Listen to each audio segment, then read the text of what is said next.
For almost a decade on my TV show Interview with Ed, I've been interviewing extra-dimensional beings and consciousnesses from a number of different realms. Many of my questions have been answered, but with every answer comes more questions. Join me on my ongoing quest to find out, who are we? Why are we here? And where are we going? Hey Lisa, how's it going? I can catch up. Just catch us up to speed. What's Lisa been doing these days? I know you have not been going to Japan, unfortunately. Yeah, that whole thing, man. You know, for those of you that don't know, we flew back in 2020, the day there was a state of emergency in Arizona. So we got back into the country before we weren't able to. And then since then, the company that I work for in Japan has basically stopped bringing everybody, and I've been doing all my work online.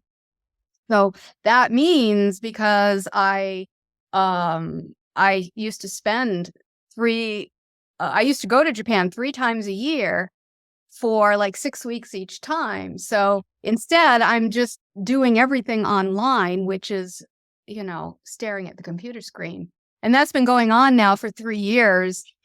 Hopefully, I will be back there in November. They've transitioned then to online, and they're not set up now to actually bring people. They got rid of their condos and everything. So I know it was this whole change. So they're just catching up, and that's why I haven't been in Japan, it's been, well, we were texting about it. My heart is so sad. Leaving in like 2 days, so I'm 3 so days. I hate you. Well, I'll come back with a report. I'll let you know. Okay. What it is. I expect that. I'm sure Japan is just fine. They're and the yen is low right now, so it's a good time to go. It's a good time to travel there. Absolutely. So for me then, especially this year, it's just, you'd think that not traveling, things would be calmer, but Right. It's actually been, I know you're shaking your head, and I know it's been this way for you. The last few years have been nonstop, like feeling like you're running a marathon or something. And the last 6 months has been all about, when you're in your house for years now, where you weren't before, it's been all about fixing the things that you've been ignoring for so long. So we had to do a kitchen remodel, and then the kitchen's connected to the office. So my husband, Ron, has been working his little butt off doing that. And well, me too. So that's kind of where he's so good at it. We didn't touch on last week when we talked to him. Ron is an amazing carpenter. Like, he's super skilled and built your office. It's awesome. Yep. He built the office I'm in here. This is a pandemic office, which he built in 6 weeks, although he promised it in 2 weeks, and I thought he was crazy. Nobody can do it in 2 weeks. Yeah, that is a little crazy. So you did the retreat. The last year we not this past year, but the year before we did it, and we had that amazing. I was 2 nights of extreme activity, Right. and I caught the second night. I caught a little bit on film, but how about this time? What did I miss? What did you miss? Well, we had still some extreme activity. I would say it was not as extreme as it was the year you were there in 21, but it was the same typical light pattern of those like orange lights or orange orbs that would then separate into 1 or into 2 or 3, and move around a little bit. And they would glow up. Exactly. And we also had some strange audio phenomenon that happened this time. And that was, you can picture the circle, right, out there. Well, where I was standing, it sounded like Lital had actually finished with the crystal bowls and the gong. So it sounded almost like reverberation from the crystal bowls. I mean, it was this weird resonant sound. But what I didn't know was that the people in the farthest part of the circle, they said it was as loud as a jet engine. And yeah, no, well, no, it didn't sound as much crystal ball-y to them. It was more jet engine kind of, it was hard to describe because I didn't hear it. But the interesting thing is that the new owners who live on a hill overlooking the site, they also heard it and they were totally freaked out. They had no idea what it was. They came out and they knew we were doing contact work. So they were just like, what? It's interesting. You and others in the group didn't hear it. It seemed to be localized. Like, because from where I stand in the group toward that little house thing, it was the lower sound, but the other half of the circle, it was really, really loud, which is really strange that it could change that much just in the span of the circle. So we had that happen. One night was the strongest, but it was a little bit lower on the next night. And I had a personal thing happen with my friend that I was hoping would get to meet you, but she wasn't. She came this year and you weren't there. It's somebody I've known for a long time, and I've kind of like introduced her to this whole thing because we met through yoga when we were training as yoga teachers. So she didn't meet me because she knew what I was doing. And so it was her first, like, she's no longer a virgin, so it was a UFO virgin. And we had an experience together after it was finished where we were packing up and stuff. And we looked over. Now, if you can imagine, I'm facing valley, right? I looked over to my left, which is closer to where she was sitting, and we both saw this suddenly, not over the mountains, but in the sky, this huge white light that powered up, like brighter than anything I've ever seen in the sky during contact work. Really pure white, bright, and it seemed to pulse and then shrink down and disappear. And we both saw that together. So that was a really special moment for the two of us. And of course, I was thinking, damn it, if Reuben was here, he would have filmed it. The next one I'll have to definitely make it out. Yeah. So for those of you listening, Lyssa is I'm sure you've seen from the show, and just this incredible contact specialist. Contact. You have many titles, but that work that you've introduced me to, I had originally done one of Greer's seminars, weekend seminars, and then later, interviewed you for the show, not knowing how involved you were with contact work. And then since getting to know you and hanging out with you in Japan and here in the States, been able to tag along on some of these contact excursions, and they're super profound every time we get something. We get, even last time it rained the one night and we did the inner work, we went inside and we had the hybrid children connection. Maybe could you describe that, or should I describe it? I don't know. Well, I'll describe it as much as I remember, and then you can fill in, but please keep in mind, a lot of it I was channeling, so it's very vague in my mind. I barely remember it. But the basic idea was that I'm probably slaughtering it. I know Bobby and Harry are here, and Latal is here, and so any you other guys that were there with us, you can feel free to add anything. But there was a ship that came in that had hybrid children that were training to be contact specialists, right? And was it that they were different species, right? They were, I can't remember those details. We were like dogs go outside, and then this massive storm came in, and we were like, well, now we're going to be inside. But we were able to have this beautiful contact experience without even having to be outside, right? We sat semicircle in the room, in the conference room there. And I had felt tingling, or, somebody playing with my feet or something like that. Like somebody taking a feather and moving it along your feet or something like that. And I know many other people had that kind of similar experience. And some people had more deeper Yeah. experiences as well with full-on communication and interactions. So I feel out of all the channelers and contact people that I've been with, you're way ahead of the curve as far as, making these connections, facilitating the connections for other people to have as well. And as I put together that little testimony at the end of your last episode, um, with everybody, and it's so true. It's just like what the space that you and Ron create for these retreats is beyond anything I've experienced anywhere else. And Latola and I have been going out on every month trying to recreate some of that, and using her sound bowls, and I introduced the breath work, and we're meditations, and we're trying to bring them in, and we've had some experiences, but nothing like what I've experienced at your retreats. So, so I think you have the magic formula when it comes to that.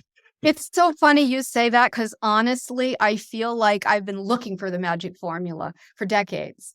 And I still don't feel like it feels so out of reach, and I used to have this belief system that if you found the right button to push, right, then contact would happen. But over the years, I've started to realize there isn't a magic button, that it's more this progression of our consciousness that's leading us to that. So I wonder if, just the combination of people, when we're all together, we're able to build a unity field enough to sustain an energetic frequency to make those contacts possible. And I have to wonder if, the location also maybe has something to do with it. It's a Oh, absolutely. Yeah, because that location Mhm. is unlike any other place I've ever used. Right. And Greer has used that location in the past for his stuff. Yeah, location is key. I think it is. I know we can sort of create the portal without a specific location. These different power spots that I've been near, out at Giant Rock, and we were with Latal, the last one out at Giant Rock, and Joshua Tree here in Southern California. A lot of cool power spot locations around, but that definitely feels like the energy of the land, or whatever meridians or energy portals does add to the experience, the effect.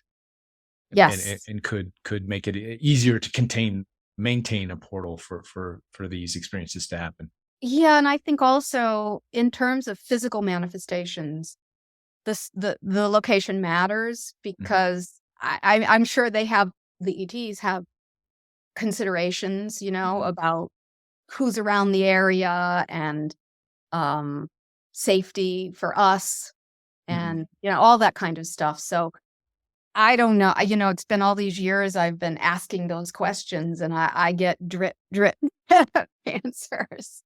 Sure. Yeah. Yeah. If we could figure it out, in a moment, we'd probably already be there. Yeah, but I'm so clear now that the consciousness of our planet has to be really ready. Yeah. And it's taken a long time to, I feel, attract groups that are close to that readiness, where there's not a lot of other dynamics going on under the surface that is actually breaking apart the energy instead of unifying the energy. So it's probably just a big smoothie. You got to have all the right ingredients for it to taste perfectly. Well, in what humanity is dealing with right now, right? We're in a sense, we talked with Ron last week about facing the shadow, and bringing these unresolved traumas to the surface, so we can face them, process them, mute them, and then get to a place where we can have contact work, because this is your teachings and experience as well, that these beings, these energies that we're connecting to are very high vibration, and just the interaction with them, or coming into the vicinity of them, brings the trauma to the surface, right? Brings it. So we I'm sure they're using their discernment in how they interact, and in what way, so we don't blow a fuse, or There's so a to say. there's a whole other level to it as well that Mm. was revealed really this year. And I don't know whether you listened to the recording. I know you're super busy. Actually, I haven't. I can't wait. I'm getting on the plane. I'm going to binge Okay. all my stuff for the next 2 weeks. I've been so busy like preparing. Yeah. Yes. But the overarching theme of Mhm. this year's retreat in terms of the channelings from Sasha and Hamon had to do with the ancient human wound when the ETs left the planet 13,000 years ago. Mhm. And in this particular retreat this year, they were talking about the archetypal mother and the archetypal father. And the Pleiadians played the role of archetypal mother, the Sirians played the role of archetypal father. And so we had Okay.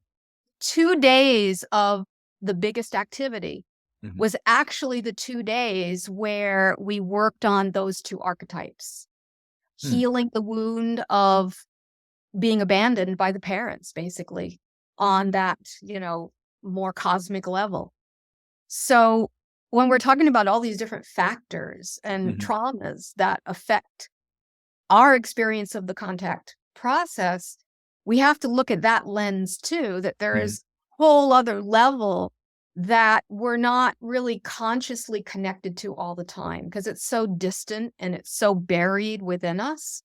But a lot of it has to do with that wound of fearing abandonment or being abandoned Sure. by a parental archetype. Briefly, what are some of the things that you would do to heal those wounds? A lot of it has to do with becoming aware of it. Okay.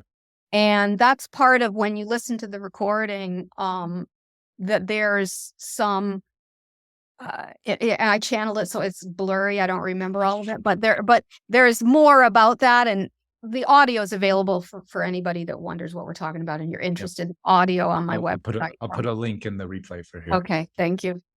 But um, the 2 days also, there were the ETs have gotten so much more ceremonial in terms of how they work with us. So Okay. on each day, there was a ceremony. There was a mother ceremony by the Pleiadians and a father ceremony by the Sirians on separate days. And that was meant to bring up the memory, the wound. I remember somebody, I can't remember who it is, somebody shared it, but we were in the circle in the dark, so I don't remember who it was, about part of the ceremony. This was the Pleiadian mother ceremony. They were given um, an obsidian bowl, which was part of the ceremony. Oh, And when they sure. looked in it, they just basically went into like a black hole and saw so many of their ancient connections, which kind of unwound some of those memories and some of that trauma. So as much as I hate to say it, we all just want the cool, hey, UFO, let's go for a ride. Yeah, There's so much more that is entailed in this whole experience of us as a species becoming a cosmic citizens, basically. Because we have to remember who we are and own who we are. And that means passing through the pain we haven't been willing to experience regarding our cosmic connections. Do you think, I already know your answer, but do you think everything that's happening on the planet right now, as far as our political upheaval, economic, there's all kinds of massive changes happening globally with all these structures, right? These established, rigid structures are all seem to be kind of crumbling and falling apart. Do you think that is helping us to face our traumas, to bring this stuff to the surface, or is that a result of us facing our traumas?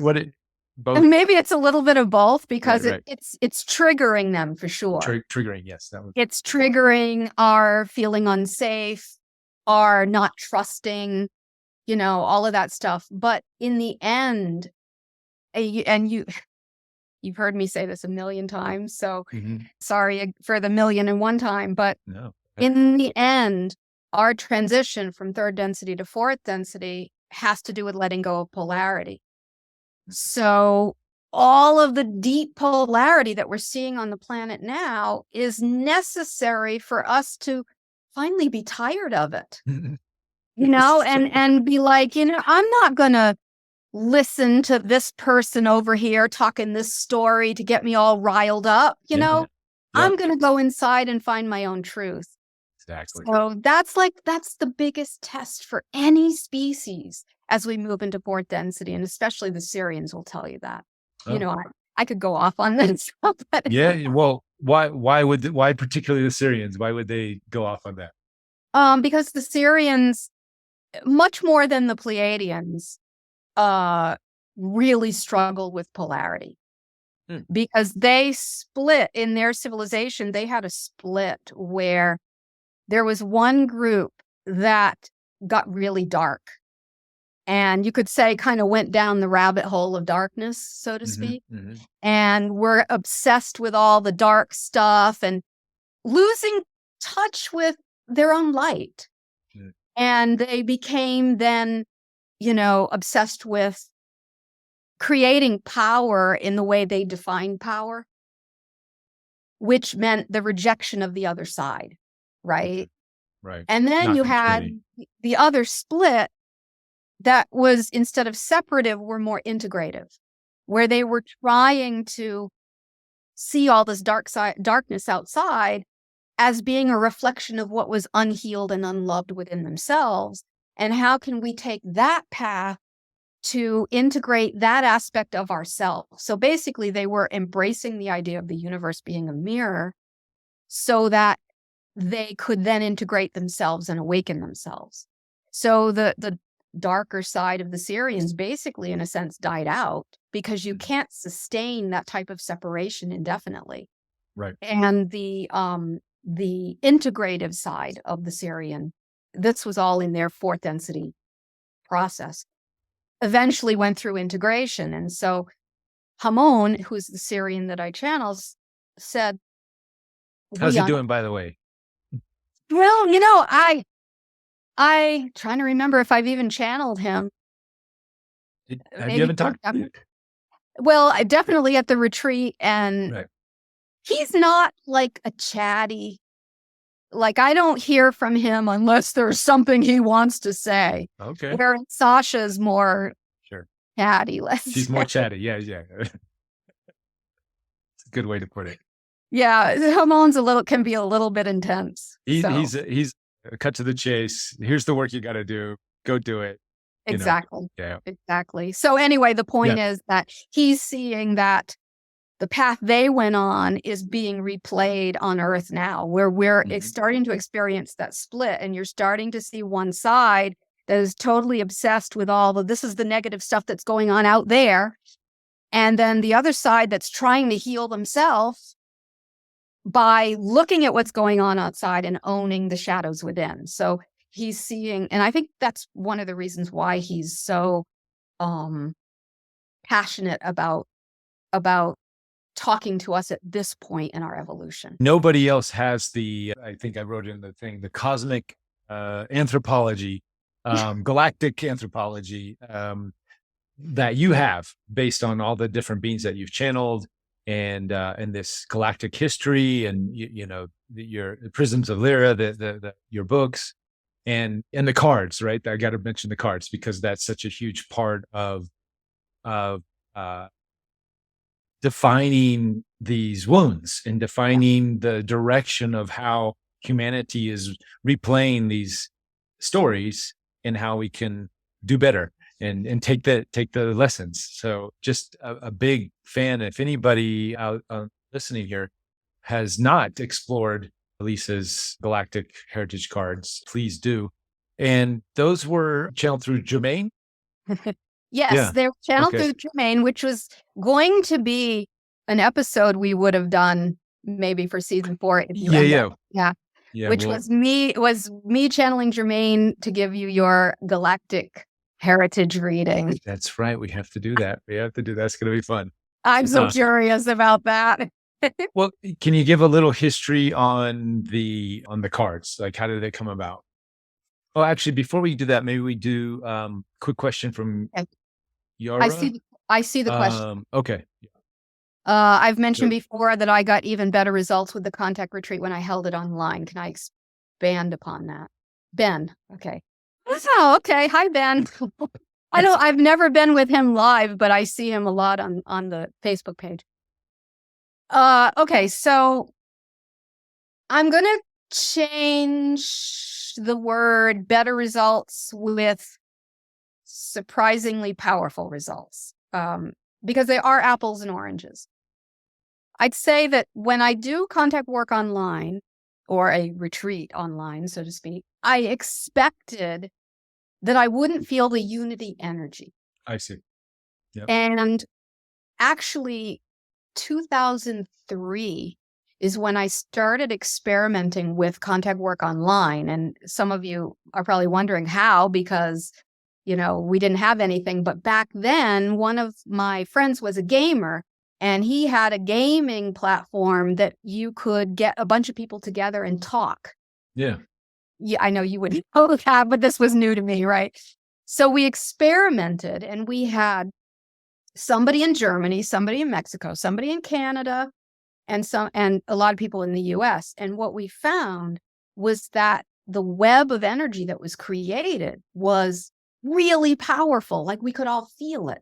Mm-hmm. And Sasha explained it, that when you are with a group in a local location together, that you're generating energy and stuff, but when you are non-local, in terms of across the planet, what you're doing is creating a web of energy. So you feel it differently. And if you are approaching it in a very, let's say, non-polarized way, that you can create that web. And it's really, really powerful. So for Ben's question, it's not the results are better, but they are different, but very, very powerful in a different way. I actually can attest to that. I just recently started doing my Wim Hof lessons online here on Wednesdays. We have Wednesday Wim Hof. And I was surprised because I usually do it, at the lake with my local team, or, when we're doing the C5s. So I was also blown away. I was like, wow, this is actually working. I'm feeling these, the grid, the energy grid that's being connected, even though everybody on the call was, from all over the place. So I can attest to that. I would say, yes, that is exactly same type of thing. Oh, Reuben, look at this question. So can we expect an online collaboration between my team and Reuben to host an online CE5 type event someday? Some seeds are getting planted. Well, I like that idea. I like it too. Lori has her hand up, but I don't want to forget our question. Maybe we'll jump. Lori, is this like contactor related? We'll jump in with your question. Yeah, kind of. Okay, jump in with your question. Then I do want to get back to the cards, the back room of the cards. I forgot about that. and then everybody else has questions after the cards. But go ahead, Lori.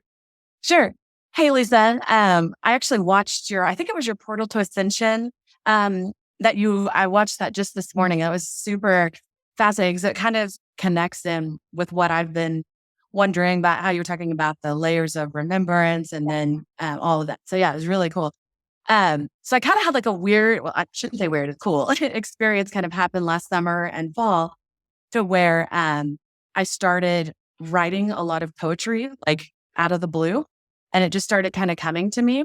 And so I would write them really quick, and I would go back and, read the information and be like, well, like, where is this coming from? So I actually published a book, and there you go. Reuben has it. So awesome. I can't believe you have that there.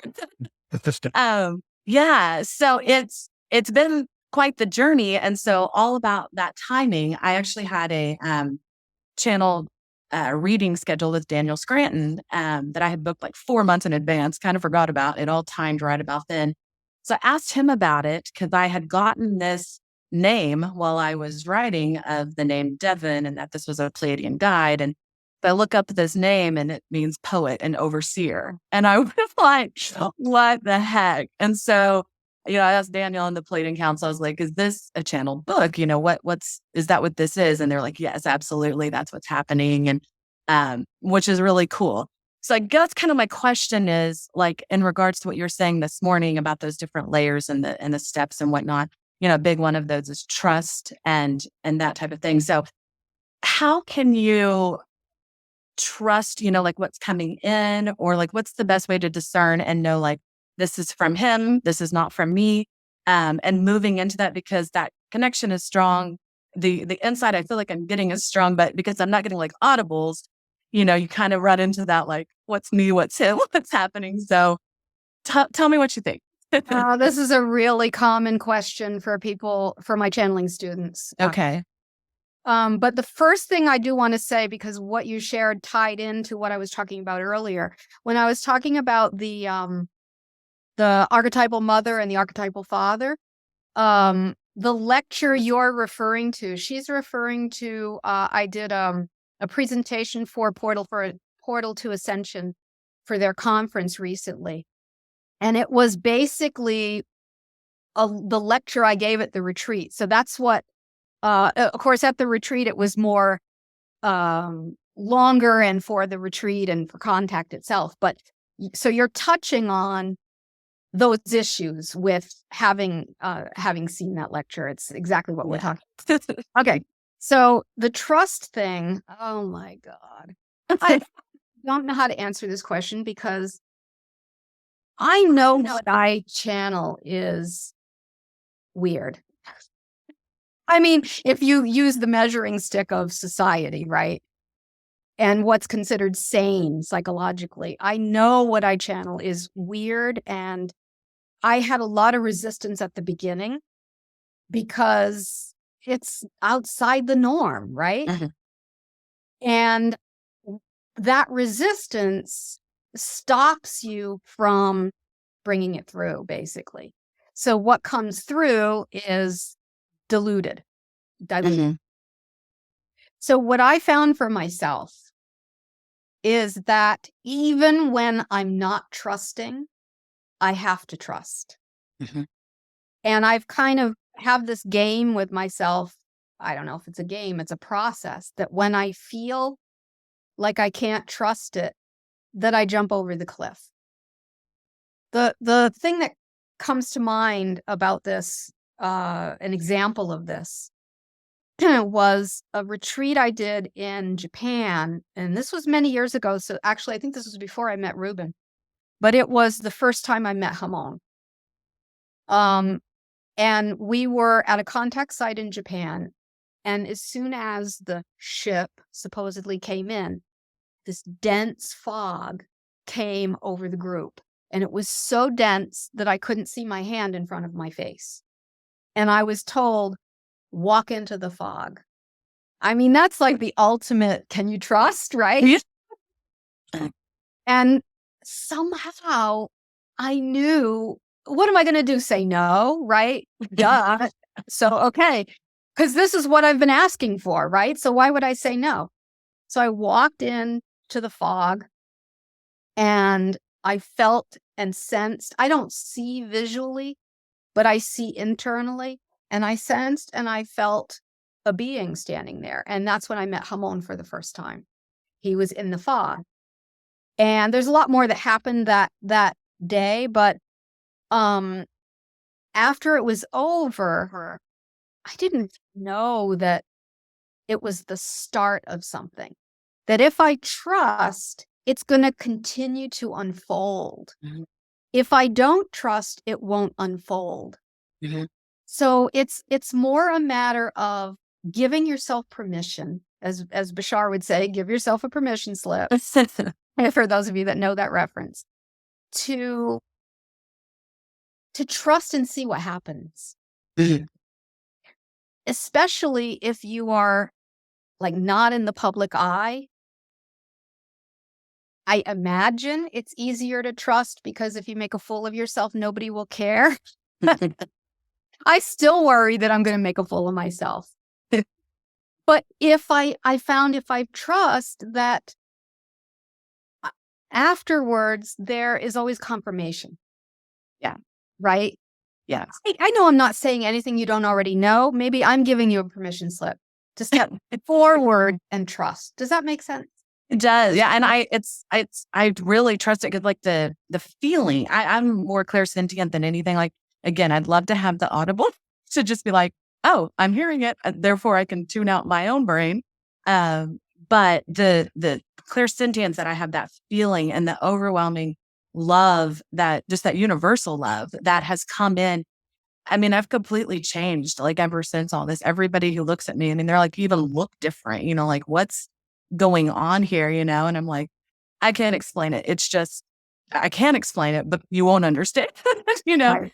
So yeah, I mean, I feel like I trust, I think it's just years of kind of programming of that religious indoctrination of my past and everything, of question everything and discernment and all that kind of stuff. And so it causes you to go, well, is this just me? And am I co-creating? So yeah. I'm sorry to say this to all of you guys, but I don't know that we will ever 100% trust. Mm-hmm. And as strange as it might sound, I think that's a good thing because, we don't want to become zombies, so to speak, like not willing to be open to other things. Right. So the skepticism, the healthy skepticism, I think is really good too. But don't let it stop you from exploring. Yeah, good. Okay. Everything you said is kind of the confirmation that I've been getting. So I really appreciate that. Thank you, Lyssa. You're welcome. Thanks, Lori. So back to the cards. Okay. How did they come about, and what's the backstory on there? It's talking about these, which you guys probably know. The backstory is that for as long as I've been channeling, which would have been since the 80s, I've been asked the question in private sessions, where am I from? Or what are my star connections? And when Germaine would channel that information, the best way, I have to use an analogy, but the best way to describe what it feels like is when I'm channeling, going into this long, deep tunnel to pull up the information. And it was really exhausting. And so I had always wanted to do a card system. And I had a friend who was a tarot expert in the 90s who tried to help create it, but it wasn't the right time. And then suddenly in 2010, as often happens, things germinate in Japan first. They got the idea for me to do it. And I have the Japanese version here. They look a little bit different with Japanese. They gave me permission to do it. They were going to publish them. And so I checked in with Germaine, and Germaine said, I got this. And talking about Lori's question about trust, I'm like, there's no way. How can I do that? I don't even know. I don't know. I know this much about tarot. I know this much about cards. So Germaine started to transmit the information to me. And the first thing he did was to transmit one card. First, he transmitted the species. Okay. Then he transmitted the card theme. So like here, I pulled one that says Seeking Karmic Balance. So he would transmit the theme. And in the end, there were 108 cards, but they were all jumbled together. And then he said, now I'm going to put them in the correct order. And he started telling me where to put the cards from 1 to 108. I'm telling you, I have never had so much input from my channeling about something that I was clueless about. And it really proved to me that it was coming from somewhere that was not Lyssa's consciousness. Right. But then when I started to use them with people and in workshops, I started to see this amazing feedback that it was helping people to unlock sometimes the traumas, or sometimes the memories, or sometimes their gifts. Mhm. And I just ran with it. And there was so many other miracles that happened with the artwork and all this other stuff, but it was something that obviously was meant to be. Mhm. And as you know Feichi. So last Yeah. year, Yeah. last year, Feichi, who's in our contact groups, created the app on Apple and Google Play. And that was another miracle, because my doubting mind was like, oh, it's never going to be this good as the cards. And sure enough, the magic is in the app too. She did a phenomenal job. So She that's did. the story about the cards. She did. And what I like about it is, in addition, you can read your books and sort of get this galactic history, but you can also just play with the cards and Right. get this galactic history. And having that sort of, people have asked me all the time, like, oh, hey, Reuben, where do I get information on like all the alien species out there? And I mean, you can't cover all of them, obviously, but the ones that have the most relevancy to the human experience, right? It's the cards. And so I direct people, I'm like, just go get the cards. You got artwork, you got your different versions, the how do you call it? Like, for example, the Zeta type 1, not type 1, what do you call it? The eras, the different The eras. eras, exactly. Which is huge information for so many people who are seeking, who have maybe had a bad run in with the grays, so to say, right?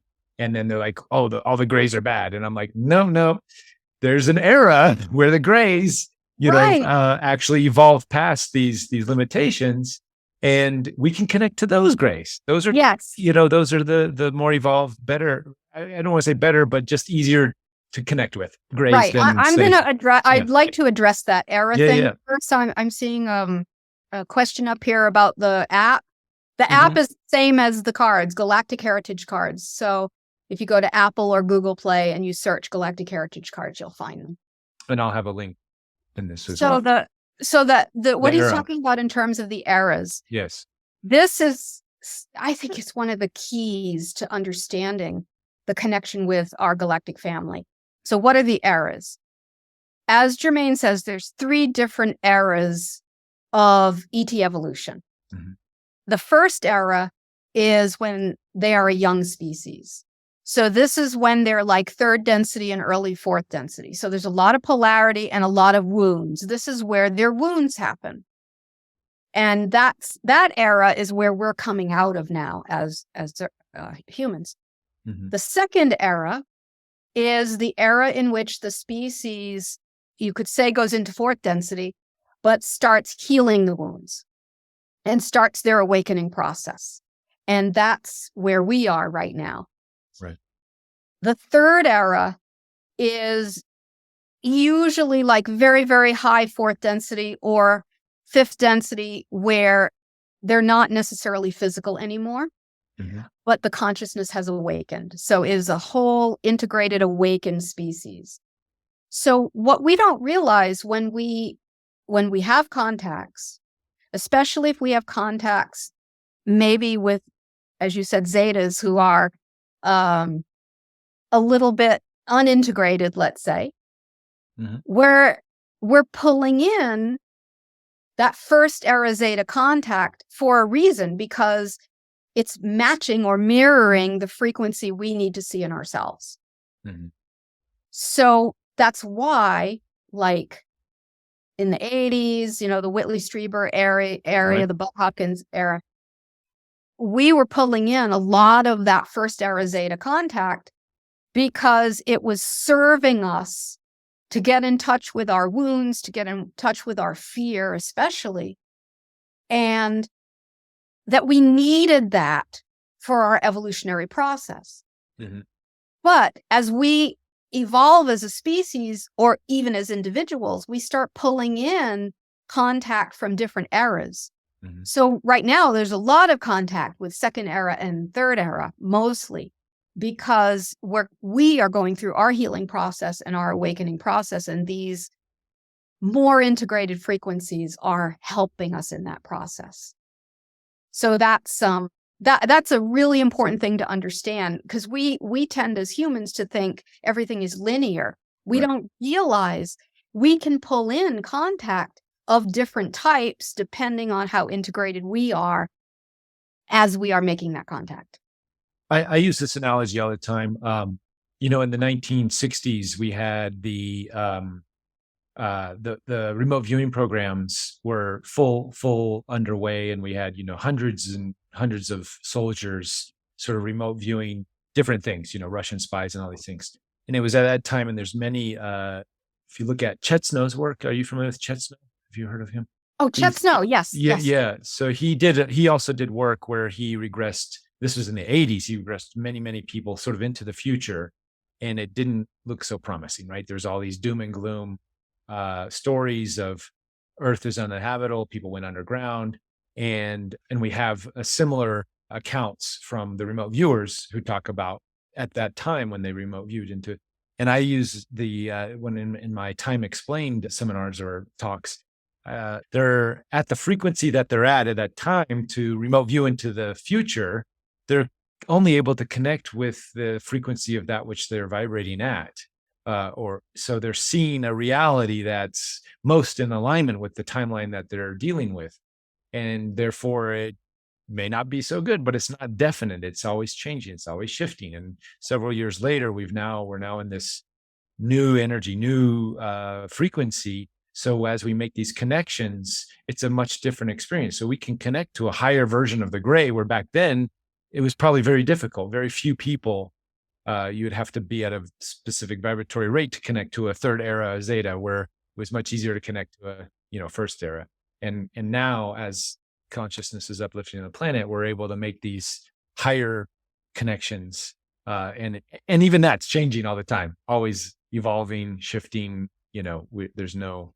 I'm very hesitant about prophecy because Yes. Right now everything is fluctuating. We have that, and that's part of the lesson too. Is like, don't get into your prophecy modes, guys, because it's happening. And this is the key, I think, this discernment, all this stuff coming to the surface. Do I believe this story? You could pick any storyline you want to go with, pretty much, and it could be a possibility, right? You could follow that thread and that's a possibility. So I think the key is these lessons now are like, hey, focus on the timeline you want, not the ones you don't want. So let's. The Taoists that I studied with, Yes. one of their biggest sayings was, where the mind goes, energy follows. So it's really our responsibility to watch where we're putting our minds. Yes. If Absolutely. we're putting it into doom and gloom, then energy is going to follow there. Our energy also. Yeah. So. Yeah. Well, and I think that's been part of some of these agendas with Hollywood and these sort of apocalyptic type future predictions and stuff. And it's like, no, we don't need that. Exactly. Come on. I don't know about you, but I'm really tired of those aliens invade the planet movies. Yes. I watched a great movie last night. What was it called? It was Ron Howard. It was the 13, I think it was called 13 Lives. Amazing movie about the rescuing of the Philippine boys in back in 2019 that got stuck in the cave, right? And they were there for like 20 days or something. It was crazy. Yeah. Brilliant movie, because there's no fighting and death coming from the sky and apocalyptic. It was just a pure human drama of talk about the rescue mission and the human capacity to come together, heart-centered, and we got to save these boys, and putting ingenuity and it was just such a refreshing movie to see. I hope it wins some awards this year. But yeah, just to get away from all of this death and destruction. Yeah. I miss Interstellar and Arrival. Yes. Interstellar is one of my absolute favorite movies. Oh my gosh. And the soundtrack is a brilliant. Uh-huh. Yes. So I hope, and that's the type of content I used to be this action guy. I made a living creating death and destruction. Or running from it, right? or running from, whatever it was. So now I'm shifting, and I'm definitely seeing the world through a different lens. And seeing how I was putting my energy into that creation of these things, which there's all these arguments about it, but I fully see those energy strings that I was enabling or helping to create. And a lot of, not all of it's bad. A lot of people got a lot of good things from it. I get positive comments from the video game work and movies and stuff. And there was great movies like Avatar I was a part, but definitely feel like I'm much on a better track right now exploring. Well, don't forget though that sometimes you have to have that job to trigger people and open them in certain ways, so. Right. And even my own journey, going down those paths and understanding it and like, okay. And there definitely is positivity to take from that, this sort of, this warrior, the martial art, the martial way. I'm a big fan of that mindset, the warrior, not in a let's beat them up, kill them up kind of thing, but let's protect, serve, those are the positive sides of the martial way that we can integrate, overcoming fear and these kinds of things, personal empowerment. There's a lot of good stuff. So I don't want to throw it all under the bus, but Candace. Candace. Yeah. Okay. Quick question from Candace. Hi, Lyssa. You are one of my favorite teachers. I have to tell you, I haven't followed through the contact work. I've followed through the Golden Lake. And I took your class on the School of the Nine Serpents, which is some of my favorite teachings. And so one of my questions is, do you intend to offer additional classes, or is that the class? You mean additional classes regarding the School of the Nine Serpents? Mm-hmm. Okay, what she's talking about, for those of you that don't know, is a teaching that was introduced in the Golden Lake book here. And it is, it's considered awakening teachings that were given to humanity in the ancient days, but that also came from our galactic family. So they'd go back as far as Vega. I do want to do more with the Nine Serpent teachings right now. I'm going back to the Japan thing. I'm still very locked into my schedule. Which is like February, June, and November every year until the end of time. And so in February, they always give that workshop, that beginner workshop, that I guess that's the one you took.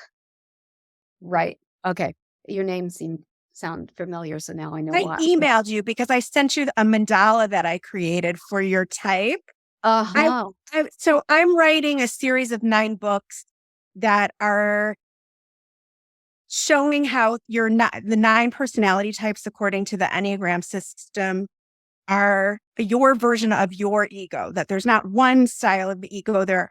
And then I was just astonished when I read your book and the School of the Nine Serpents. Those are the personality types. And so a lot of what I was channeling myself in teachings, you were reflecting back to me, and it was just startling. But anyway, I sent you the type 1 mandala because I'm when your book comes out, tell me, because I'd love to read that. I'm great. ego nerd, ego teachings nerd. Anyway, to answer your question, yes, I'd love to do more with the Nine Serpents teachings. I've gotten a lot of requests for that. A lot of it is when they tell me, and I've learned that if Lyssa tries to do it, if Lyssa's ego tries to do it, it's going to fall flat on its face. So I have to wait till they say. And, the human personality can get really frustrated by that. But I've learned that there's no other way that I can be, because otherwise, it's not going to work out. But I think it is on the horizon. I don't know when, but I don't think you've seen the end of the Nine Serpents teachings. Okay. I'm glad to hear that. I had one other question regarding a teaching that was in the Golden Lake. It was the opposite of what I'd always heard about explaining reincarnation. And so I wanted to ask for some clarity, because I do understand that reincarnation, we call them past lives, but they're actually all happening at the same time. But what you had said was we return to the Golden Lake after the lifetime, where, typically we think of this soul having a series of lives and you're building karma. But you had said, no, you actually return to the one and come back out to have another lifetime. Okay. Yeah. This is a hard one to explain because our brains are linear. And she's referring to, it's a Pleiadian teaching, actually. They call the teachings of the Golden Lake, which has to do with the idea that, all right, I'm going to, they're telling me how to say it. Okay. I've never used metaphor before, but I'm going to use it now. That if all consciousness is the ocean, right? And every once in a while, a wave comes up. And that wave can be likened to an individual lifetime. And it has an ego in there, so it thinks it's an individual. I'm a wave. I'm a unique wave. But then what happens? You go back down into the ocean. And then there's no really you, because you is only your ego. It's only your personality. Then another wave arises and thinks it's an individual and has an individual experience, but then it too goes back into the ocean. So our minds want to understand that linearly, but it's not a linear process. And if I remember correctly, what Sasha said in the book was that that our understanding of reincarnation on Earth now is a linear understanding of it, but it was the only way we could understand it at our level of consciousness. Sure. So it's truth at our level of consciousness, but as you your consciousness is raised, you start to see it isn't that linear. And we're already seeing this with people having experiences of themselves in simultaneous lifetimes, for example. So the point is then that if we view incarnation from an egoic perspective, then it will be a linear perspective. If we remove the ego from the equation, then it's the perspective of the wave as an individual and then back to the ocean and the wave as and that each wave, of course, carries the whole within it. So even though that's an individual wave, it might have a memory of being Cleopatra, right? But not because that individual was Cleopatra, but because you're feeling the holographic nature of the entire ocean. And for whatever reason, that person in history needed to be remembered or connected with in that individual expression of the wave. Does that? Yeah, I've heard it through Dolores Cannon as well. I started, I'm getting certified in her QHHT technique. And so you're exposed to a lot of her teachings. And she was also explaining this concept of imprinting or sort of borrowing. And she said that she has channeled through so many different people with a past life who was Mary Magdalene. She's like, I've met like 30 different Mary Magdalenes, but she was explaining the same concept that we are all connected. And so each lifetime we may have a memory that was not literally our memory, but it is relevant to the knowledge we need to have for this lifetime. Exactly. And it doesn't matter if it's ours, because the only part of us that can have anything is the ego. And the ego is transitory because it no longer exists after we die. So who is really the one that has it? I'm getting into like more of the ancient yoga. I know, but that's my favorite stuff. Okay, I just felt like the Golden Lake teachings were quite advanced and were new concepts that I had not heard anywhere else before.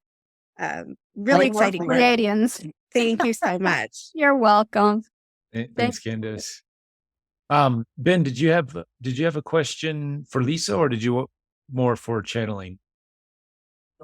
No, it's a question for Lyssa, actually. Okay. Can you hear me? Hi, Ben. Hello, Lisa. How are you? Hello, Reuben and everyone. You're doing an amazing job with this platform. I've been lurking in the shadows for some weeks because I work in the music industry. So a lot of the time nights are long for me. So the Sundays I don't have my Sunday best on, so I've kept the shade on. Lisa, my question for you pertains to the topic of contact. There's so much pressure and momentum building for the contact process. But from what I sense, and this could just be me, my personal feeling is that humanity hasn't reached a point yet where we could really fathom the aspects of contacts. And I think that there's a certain degree of internal work that still needs to happen before full contact could happen. Obviously, Bashar is, kind of loosely stating that from 2023, the window for open contact is now open.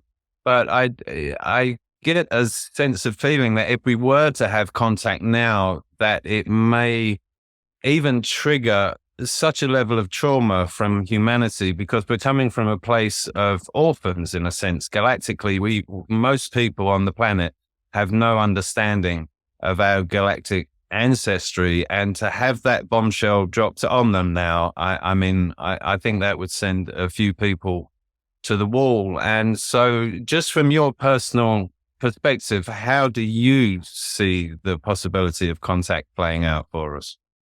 Well, Ben, I hate to say that I agree with you 100%, but I kind of do. I don't think as a whole humanity is fully ready yet, which is why it's so important to have these small pockets of people that are doing this kind of work to kind of jumpstart that energy into the mass consciousness. But what that will do, of course, is bring up a lot of stuff, as you mentioned, for those that aren't ready. So my understanding from what Sasha has said to me in the past is that they're monitoring this really closely. So they're trying to help us get to that unity field as much as possible without triggering a mass freak out. Because the freak out, in my understanding, might not be in the way that we imagine it to be. It's not going to be people running through the streets, saying the ETs are evil. It might have more to do with everybody's stuff coming up and them not understanding why it's coming up. For example, I've had situations at contact retreats where there were participants who hadn't done some inner work that was very necessary to do, and they couldn't handle the frequency. They would either have to leave or they would create some kind of story that would make them feel comfortable, but that was kind of a separate energy from what the group was experiencing. So that's why I agree with you 100%. I know Bashar has said I don't follow Bashar totally anymore like I did in the 80s. I've just heard snippets here and there, but I do know that he is saying that this period now is becoming this window. But what I find with Bashar is that he doesn't often explain what he means. So that would be a really good question to ask Sasha, actually, about that window and what that window really means from her point of view. I'm going to let her answer that because I think she'll give a better answer than I could. Does that address it? Yes, it does, Lisa. Yes, of course. Essentially, we have to work through our BS condos, right? Exactly. Nobody's been taking notes. Oh, I study. Awesome. I've almost got all the downloads from the site now. Oh, Awesome. man. That's awesome. He's Well, They're incredible. And for anyone listening, please, go to Lyssa's site, go to the audio downloads. There's so much information in there. Yeah. Just sit with them, transcribe them. The School of Nine Serpents is off of the chain. If you transcribe that for yourself, you really get your head around it. And everything, Mars Guardian, the whole nine. There's so much. Thank you. Thank you so much, Ben. Yeah, As you can tell, I'm a fan. Thanks, Reuben. All right. Well, Ben, come back on and ask that question to Sasha later. Do we want to take a quick little break? I'll come back when I'm done. When you're done. All right. Okay. Now that Lyssa's back, let's get into some channeling. How do you feel, Lyssa? I just slammed down a snack because when I channel, my blood sugar gets low. So I got ahead of that. Okay. So I think everybody here has seen me channel. Otherwise, you probably wouldn't be here in this group. So I'm just going to go into it and we'll see what happens. Okay.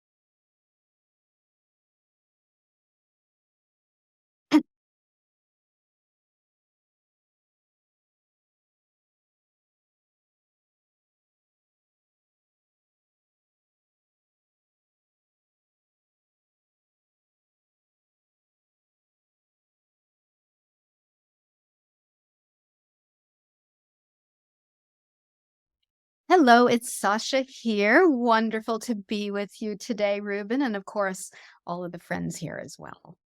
Oh, nice to talk to you again, Sasha. It's always a pleasure.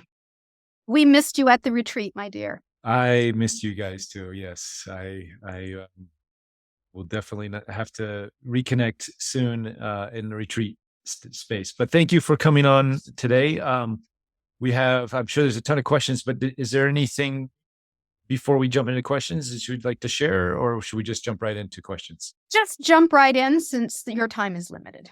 Okay.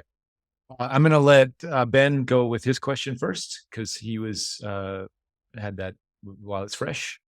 Go ahead, Ben. Okay. You hear me? Yes. Yes. Hi, Sasha. Hello.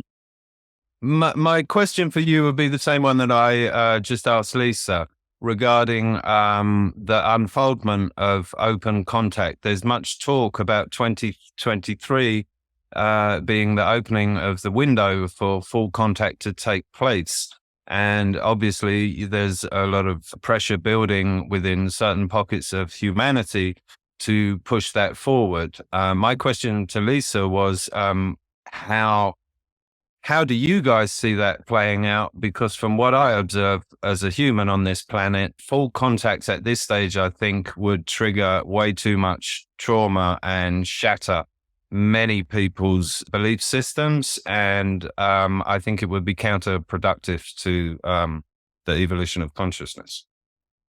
Yes. And as Lyssa said to you, we would agree with you also. But we're going to, she made a comment about having us explain perhaps a little bit more about what Bashar is referring to.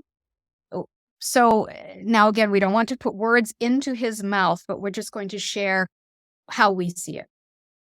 So you used the term window, and this is a very good term because when you open a window, a lot of things can happen.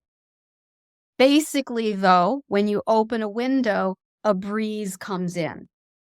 So we're looking at this idea of a window opening as being a way to begin to, let's say, thin the veils between worlds, so to speak, and let a breeze come in.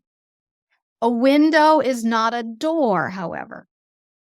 And that's why we feel the word window was specifically chosen. So the way we see the energy then in the next few years regarding contact is that, yes, a window will open, which will allow a breeze to come in, perhaps in a bigger way than it has in the past. So you might see more of an interest in contact. You probably will see, for those of you doing contact work, changes in the contact work, maybe a little bit more solidification or obvious types of things that are contact, whereas before you were questioning yourself. So in that case, then, the breeze that's coming in is kind of like the idea of bringing hot water into warm water to begin to acclimate hot water into cold water, creating warm water as a way to acclimate between two very different types of realities. So in terms of our plan, from our point of view, we are, of course, going to continue with our contact work with all of you in various different ways. And there's no set plans right now in terms of how or what we're going to do, but we do intend to, in some ways, step it up a little bit in frequency. How that translates in your reality will be up to the individual groups and individuals who are participating in that type of contact. So we would agree with you. This is a very, in a sense, volatile time right now in your world. And going full on with a door open to contact would be a bit much. But the fact that a window is open is a good sign. You are progressing in a typical way that species like you progress as they move from third to fourth density.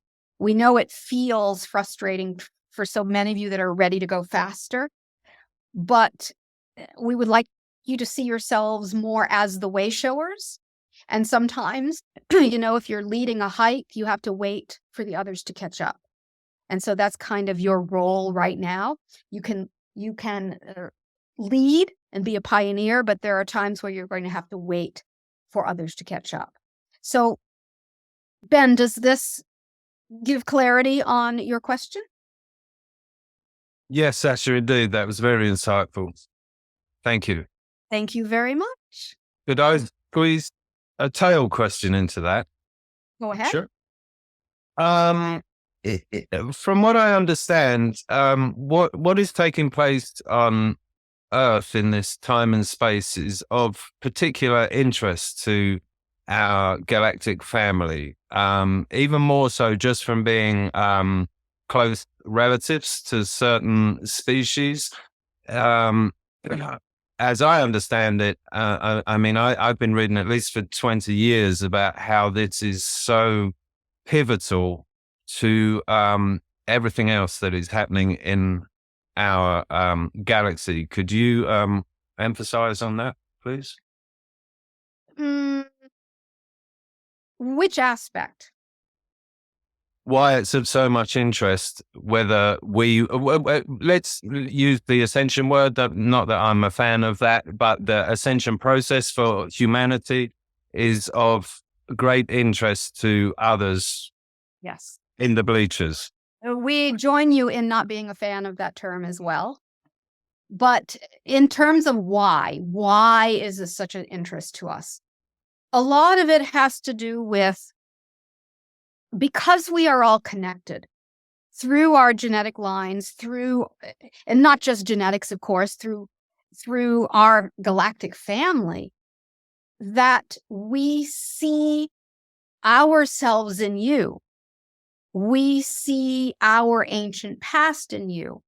We see that you are struggling, and we remember what it was like to struggle in such a way. Now, maybe we don't remember it completely, but we remember it enough that the compassion is very deep for you. And we see that part of being a galactic citizen is sharing and helping and assisting and being role models. So we cannot turn a blind eye to what you are experiencing. And conversely, we cannot jump in and save you. Been there, done that. Yes. So instead, we can offer, we can watch, we can learn, we can offer assistance when the timing is right and step back when that is necessary. But the why has to do with the recognition of, well, going back to what was talked about with Lyssa earlier regarding the Golden Lake or the ocean and the wave, recognizing we are all the ocean, temporarily manifesting as a wave. And therefore, because we are literally one, watching you go through this struggle is like watching still a part of our collective go through it in a different, unique way, perhaps, than my history was, because you're doing it in your own unique way. But we can see elements of our struggle. We can see elements of the Sirian struggle, the Orion struggle, the Zeta struggle, all the main characters you've come to know in your story. We can see elements of it in your struggle. And we want to be there to assist when we can and learn always. Maybe that's kind of a boring answer, but it is the truth from our hearts. No, it's not. It's not a boring answer.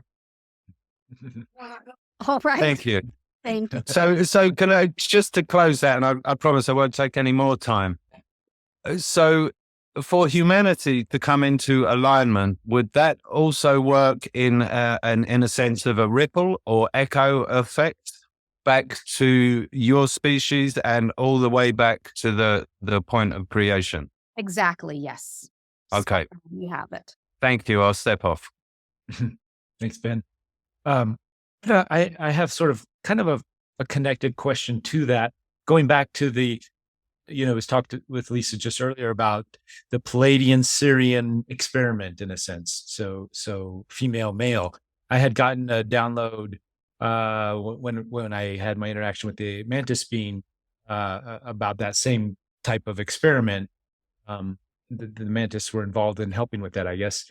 And it was told up to me at that time, it was more of like a reptilian consciousness or over masculine consciousness. Is that, I'm just wondering, going back to that inception of that idea, that collaboration, how did that come about and why, and why did it form? I'm assuming our Lemurian beings that were originally here on Earth kind of didn't have this polarity. And then we introduced you guys. Was it you and the Sirians getting together and having that connection with the Lemurians and talking about, or what, how did that come about? There's a lot in your question, my dear. There is. I know. The more I ask it, I'm like, oh, this is really big. This is like an epic question. We're not sure. Are you asking about reptilians and mantis? Or are you asking about? Let's go back. Yeah, let's go back to, so this original sort of, let's dumb it down to just masculine and feminine energy, this decision to combine the two, Pleiadian, Sirian, whatever label you want to put on it, like why and when and what was the Pleiadians' motivation for this experiment, for joining in? There's a lot of nerdy ways we could answer that question. It's okay. We're all nerds here. In general, your galaxy, which is our galaxy also, leans toward slightly masculine. Okay. We're drawing something here. Okay. So our galaxy, we'll put a plus sign. Mm-hmm. You have a sister galaxy, Andromeda. Mm-hmm. Leans more toward the feminine.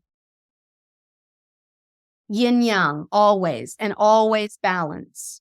Mm-hmm. So when you look at the inception of your galactic family, if we go all the way back to Lyra and Vega, there was always a slight tilt toward the masculine.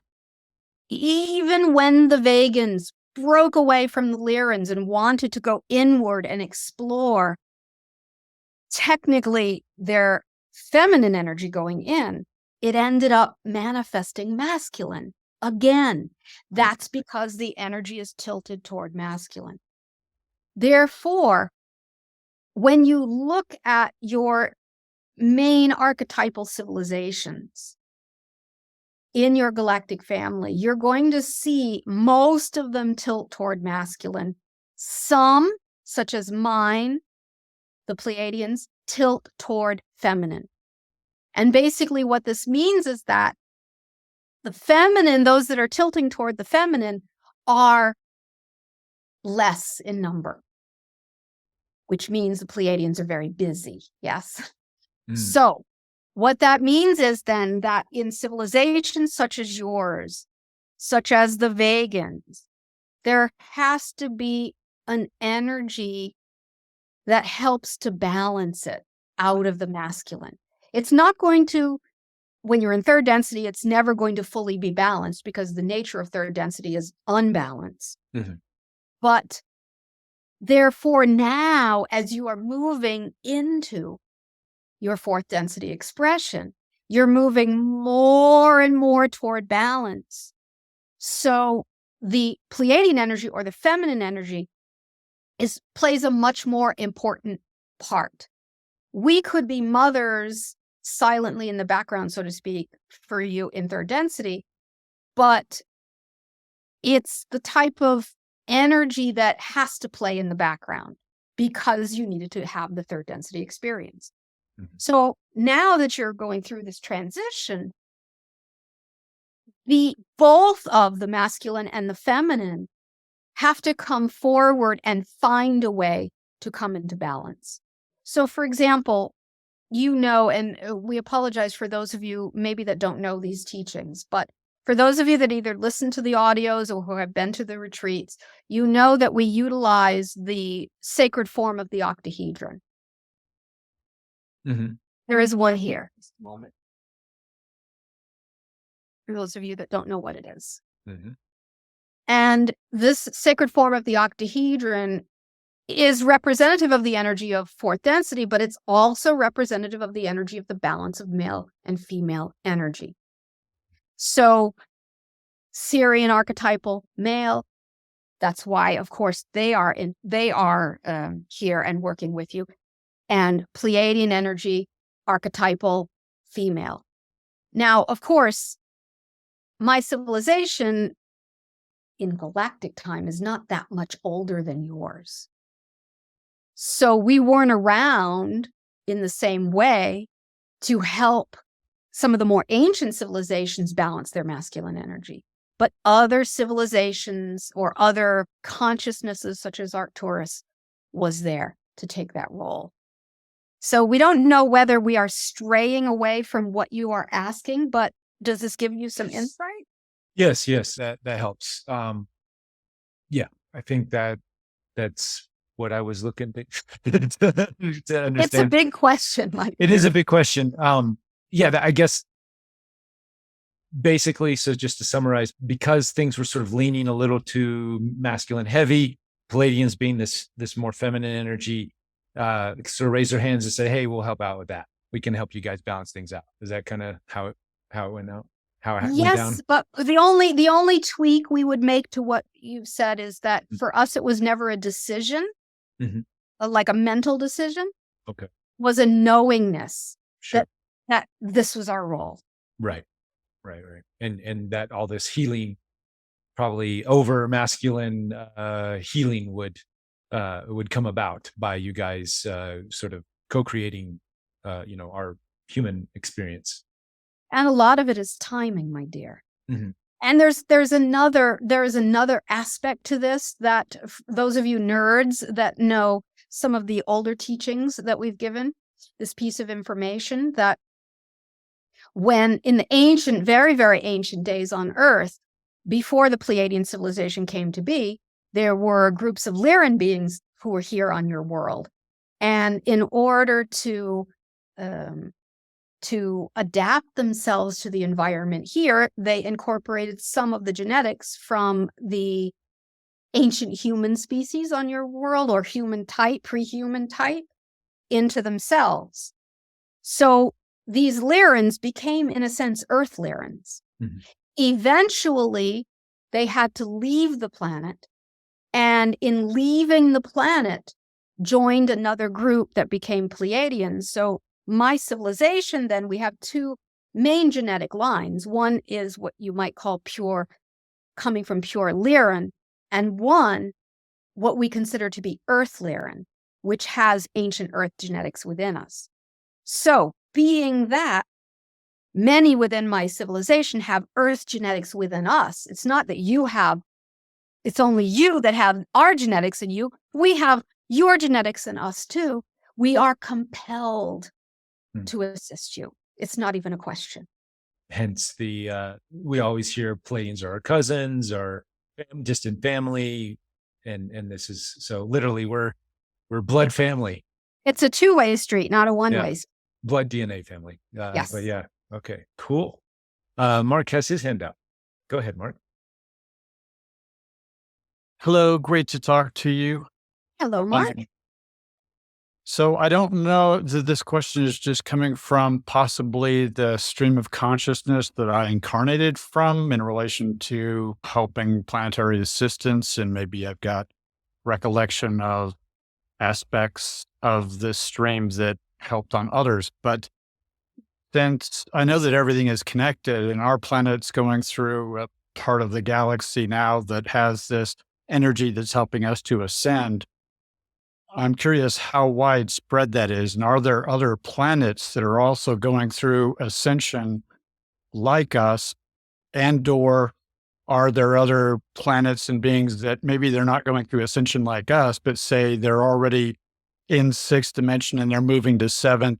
So is this more of a widespread up-leveling, more universal?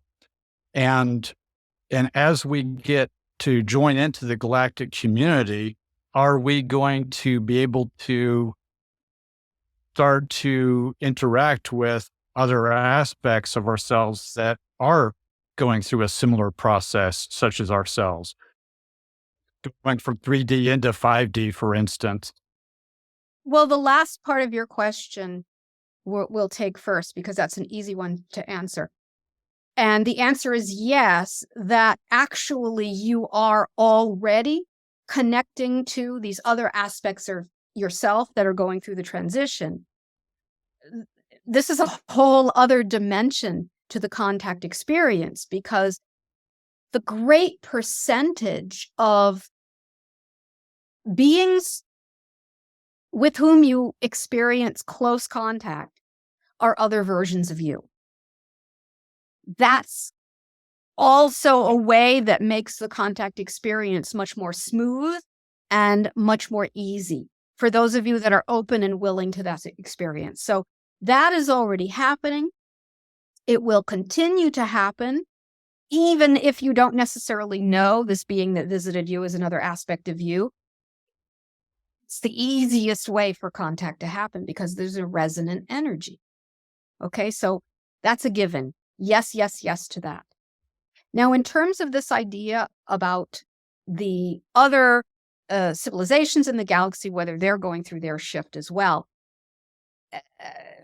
we're going to pull a little trick that we do sometimes with students. And it's not that we're meaning to trick you. It's more that we find language very challenging. Because when a question is asked that has to do with time, in some cases, we see two versions of the answer. We see a version of the answer that exists in the linear time stream and a version of the answer that exists outside the linear time stream. So if we take the answer within the linear time stream, then we're going to show you this, waves. Okay? In this, what we mean by this is that the transformation process, awakening process that you are referring to, in terms of the galactic family, you can see it as happening in a waveform. That there is always movement. There is always this movement toward integration. We like the word integration more so than ascension, but it ideally the same idea. There's always that movement toward it, because the full being that you are, the one, the ocean, if you will, metaphorically is like a magnet that always pulls you toward integration.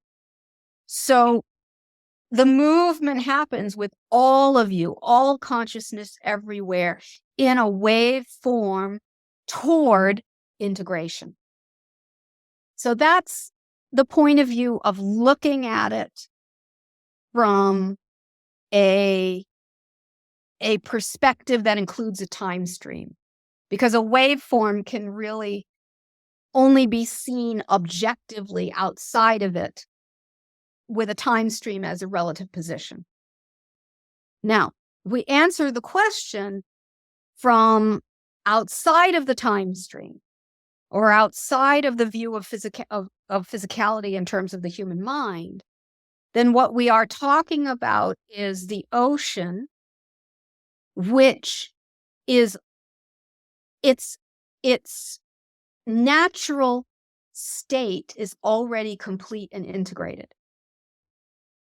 If you look down more detailed into it, you can see its components, so to speak, if you must. And in that case, then, and we know this is hard to wrap the mind around, you are already everything. So we use the term density, and we use it as 7 density spectrum for convenience. So that would mean you exist, not you, your ego you, but you, your consciousness you, outside of the egoic structure, exists in all aspects, all frequencies in that density spectrum. And so there's no place to move to, because it is outside of time and you're already everything anyway. So we've given you 2 answers to the question, one from a time stream and one outside of the time stream, and hopefully we did not make your head explode. What do you think? But Mark, he's still there, kind of.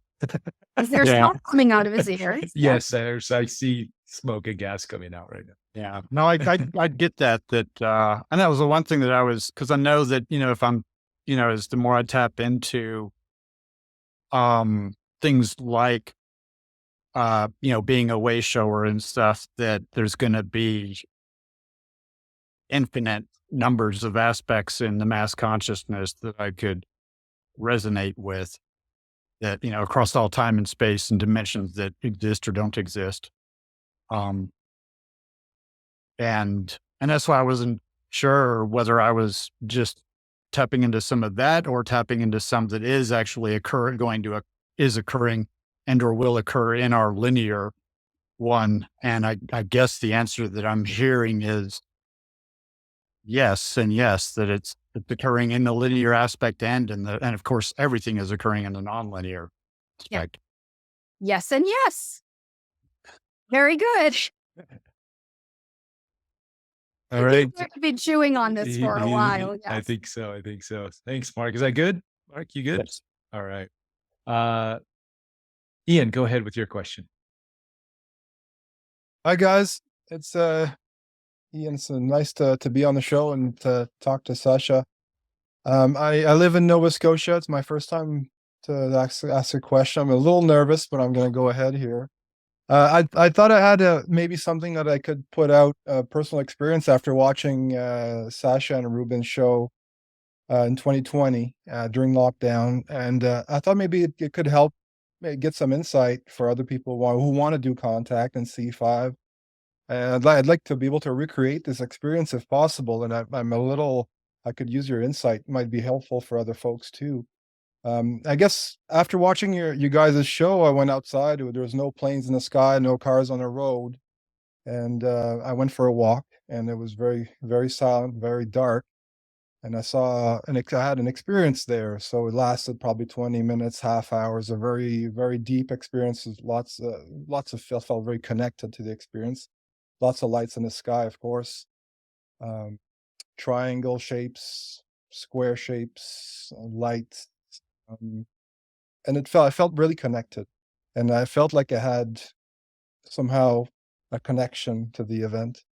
And of course, it was of Lyssa before this experience. It was my first time, and I think it might have been my first time watching Reuben's show. And I went outside, so I came back home. So that's my experience, and any insight would be helpful. That's about it, I guess. Insight into which aspect in particular?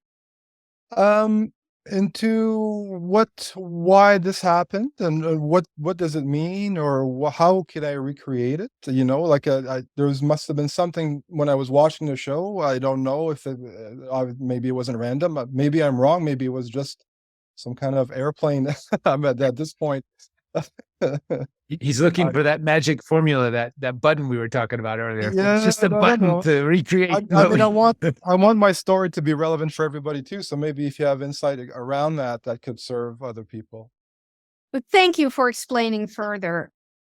It's a beautiful question because it is a very universal question, in the sense that when we have, when we see that you humans have an opening experience, very often there is a desire for more and for the next step, and not an understanding that the next steps never stop.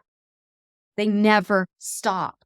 So even though it might seem like right now you're not having that same experience, there's something happening like on an alchemical level within you. And as long as you continue to, in a sense, stoke the fire within you, then that process is going to continue. Everyone, though, has their own timing. So we know humans would like to know that they would like to think that they can speed it along a little bit. It's not so much that you can speed it along, but you can begin to tune yourself to what is already happening that maybe you're not noticing. And that's the case that we see with you, but also with many people as well, that there is more happening, but it's very subtle right now, and you're not used to recognizing those subtle things as being part of the process. So in terms of opening yourself more, the most important thing really for humans on a human level is to give yourself the space in which to do so. The space and the time. Whether that's, we know you're in Canada, so perhaps this time of year is not a good time to go outside, but maybe you can have a chair, a favorite chair somewhere by a fire or by a window. You don't even need to see the sky, though we've found for humans it's very helpful because it helps to open to that sense of infinity. And let your inner guidance guide you as to what to do. We know that sounds kind of like a paradox, but if you let yourself sit and quiet yourself and ask, even if you question whether anyone is there, but ask whatever comes to your mind or heart, whether it's what should my next step be, or is there anyone there, or whatever comes to your mind and heart. We know this sounds like a baby step, but it's actually creating a habitual pathway within yourself that helps you to intuitively begin to know that you are your own best guide, that you are that you are the most powerful aspect that can guide you on this journey more than anyone else. Now, of course, you can listen to lectures and things like that and let them open you and trigger you, but you are going to have the responsibility to take what you get from that and to walk forward. And it's always a walk into the unknown. And as was discussed before, there are also aspects where trust is an issue. Is anything really happening? Am I really opening? Is anyone really connecting with me? Those voices need to be recognized, acknowledged, but not grabbed onto, let's say. Yeah. Okay. And if you can establish this type of inner, what can we call it? Inner guidance system. It might feel weak at the beginning, but it will get stronger the more and more you acknowledge yourself and give yourself that space. So what do you think about this so far? It makes total sense. I mean, it's nice to see the lights. Yes. and Oh. get the show once in a while. Of course. And here's the other paradox of contact, my dear. You probably know this. The more you want the show, the less likely you're going to get it. Yeah, right. When you don't care so much, Right. it happens. This was kind of a joke at the last contact retreat where there was so much light activity and people were so used to seeing it, they just went to bed. So you're going to find that there will come a point where Right. it's exciting, it's wonderful, but then you realize that's not the deepest thing. And you let yourself go deeper. But it's a good place to start. One other suggestion, if you can, if you want to explore this, if you have a friend you can do this with, either together, of course, in person is the best option, but if not, online, it can really, really help this process. Mm-hmm. Yes, I understand the internal process. Absolutely, that makes sense. Good to hear it. Thank you. You're welcome, and we'll see if we can rally any of our friends up there to Please. send a hello to you in a moment when you're not needing it. Thank you. You're welcome. Thanks, Ian. We have a question from Lucas, and then this will be the last question, and then I have a follow-up question at the end. Okay. Go ahead, Lucas. Hi, Sasha. Hello. It's so nice to talk to you again. I have a question about assistance versus interference. Okay. Big one. How do you guys experience that? How do you know the difference? Okay. Very, very, very good question. When you are a lesser evolved species, such as high third density or early fourth density, such as my civilization was 13,000 years ago, for example, it's hard to tell the difference. We will admit that. So for you right now in your level of evolution, it can be hard to tell the difference. But here is the key. Here is one key to help you learn the difference. If you learn the difference of the feeling of resistance versus flow, it's going to help you know what is resistance and what is interference. Interference tends to have a feeling of resistance energetically. Flow often has the feeling of flow or movement or rightness, however you want to categorize it. And right now, in where you are as a species, you might feel some confusion about telling the difference, because sometimes you might feel resistance, but that resistance is part of the flow. This is part of the challenge of your transition from third to fourth density. But if you were to look at higher into fourth density, for example, where my species is now and many of the other species that assist you are now, When there is an idea to do something, it flows through us in a way where it is not individualized, meaning, Sasha, I am doing this, but it's more the feeling of the universe is doing this through Sasha. That is the flow.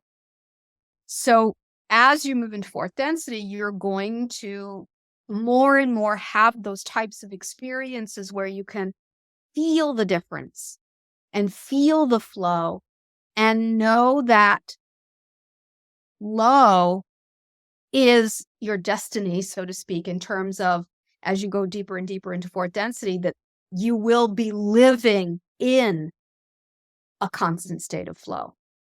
Flow or stillness. Stillness being, of course, stillness. Flow being movement. So in third density, it's resistance versus flow. In fourth density, it's stillness and flow. So maybe that's a bit nerdy, but has this helped you? Tremendously. Yes. Thank you. I keep pulling the cultural sharing card, and for some reason, I keep tying it back to interference and assistance. And I'm not sure what my hang up is there.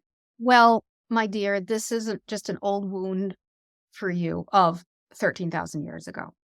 Now, we're going to talk to everyone here for a moment, and you're included in this. But this is a very, very significant time on your world now for another reason, because it's the opposite period of your 26,000 year cycle 13,000 years ago, meaning 13,000 years ago, when the ETs left, that was when the big wound happened. And many of you at that time were either humans being left or ETs doing the leaving, or any variation or combination of that idea. And then, as humanity fell into its sleep cycle in the last 13,000 years, there was a lot of latent fear and guilt and self-judgment and all of that about what you didn't do or what you did wrong. And if you had done it right, the ETs wouldn't have left, humanity wouldn't have fallen into the sleep cycle, etc. So and this goes back to actually Ben's question from earlier too, just about the idea of this energy of the wound and the trauma and the necessity to pass through the door of this wound and this trauma directly correlated to 13,000 years ago, so that in a sense you can be free as you move into fourth density. So the reason this keeps coming up for you is because of that time, 13,000 years ago, you questioned something you did. And even to this day, now, of course, this is not you as the human now. This is the greater aspect of your consciousness that still remembers this ripple in the waves, so to speak. But there was something that you're still judging yourself for.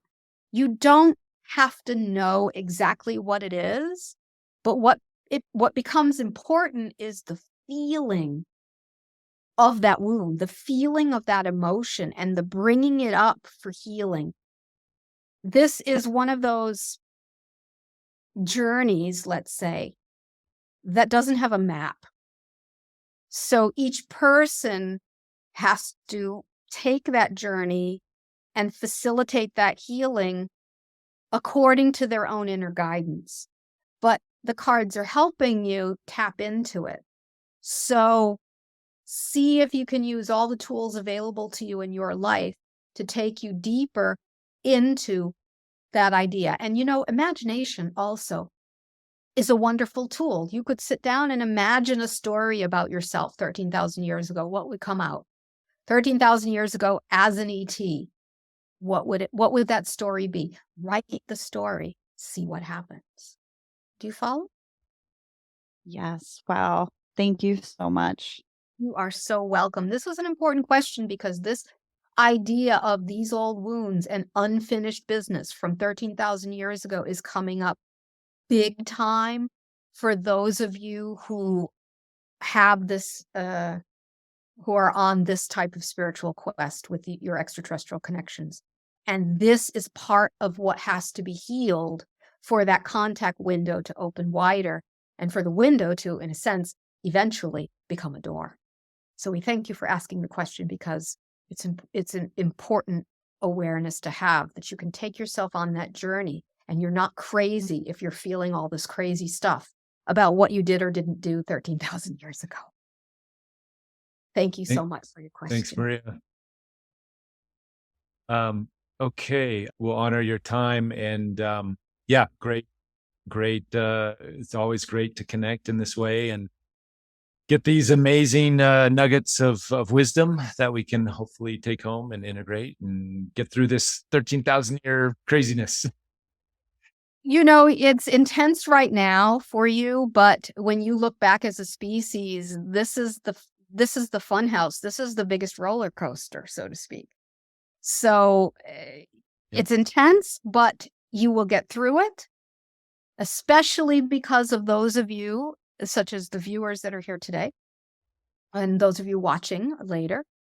Your interest, your commitment is, let's say, the light that leads others through the tunnel, so to speak.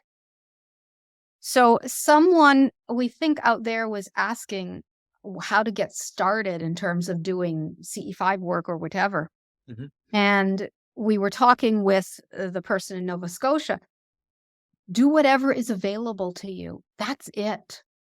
There is, as you were joking about, no magic button. The magic button is the one you create, so to speak. And if you experiment, enjoy, that is more than enough. More than enough. You cannot do anything wrong.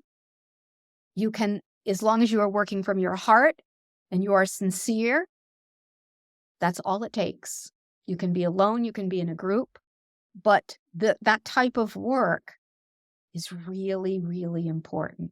Not just to see the UFOs, so to speak, but because, circling back to something we said earlier, and then we will finish, when you do this kind of work, you are literally connecting with other versions of yourself. And when you do, you are facilitating integration within your being. And when you facilitate integration within your being, it's like creating a torus field of integration that pulls in others who are ready for integration too. So you literally create an energy field that assists not just those around you, but the mass consciousness as a whole. So it's a lot bigger than you realize. We thank you all for bringing your love and your beautiful selves to this session today. And Reuben, of course, once again, we thank you for the work. You're creating a huge, gigantic torus field of integration. So are most grateful for all that you are doing. We will bring Lyssa back. And to all of you, we send much love. Thank you.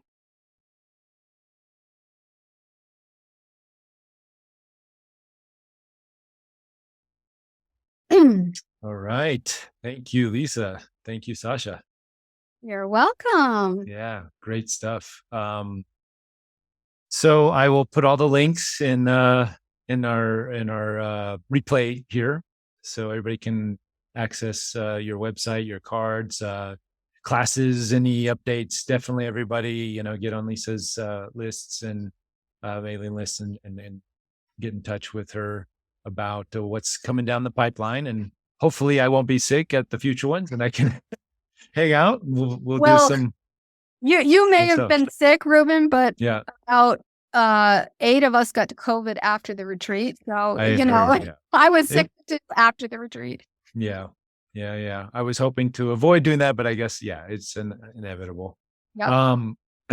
So it looks like we got some, a little bit of nudging to do some collaborations down the road. So that's a really good idea. I like that. Me too. I really like that idea. So let's talk more about it. One more thing to say to you guys. I know I get a lot of emails. People wish that I did more things, especially online. And I really apologize for that. A lot of it is the Japan work takes me so much time, but takes so much of my time. But also, as I mentioned before, I wait till they tell me to do something. So I've had to come to learn to trust that. And I hope you understand. My heart you work so hard, Lyssa. Don't. You have so much to offer. Don't put yourself down at all. I mean, this is you have a huge library of work that I still haven't gotten through. I'm still, trying. I have my Lyssa folder on my Dropbox, and I'm always listening and always trying to get the downloads. So, yeah, you got there's plenty of work to do. If anybody wants to check your work out, you have an amazing library of work, you and Ron both, to leave us so we can explore and discover. It's amazing. So thank you for everything you're doing for all of us nerds, right? Our galactic nerds. Hey, I love galactic nerds. Yes, right there with you. So thank you so much. Always. Thank you, everybody. I'll hope to see you again. Thanks for coming today. And those of you viewing, thank you. I'll say bye-bye and let Reuben go. Yep. Thanks, Lyssa. Bye. Bye-bye. Otherwise, I'll keep talking and Ron will be knocking on the door. Sure. Bye. Bye-bye. Thanks for tuning in. Hope you like this interview. We actually do this every week on my membership portal page. And you can access it through interviewwithed.org or click on the link somewhere in here. I'll put a link and come over there and join us. You too can ask questions. Every week we have new special guests and you get to ask questions directly to the channelers and to the beings that they channel. So see you in the portal.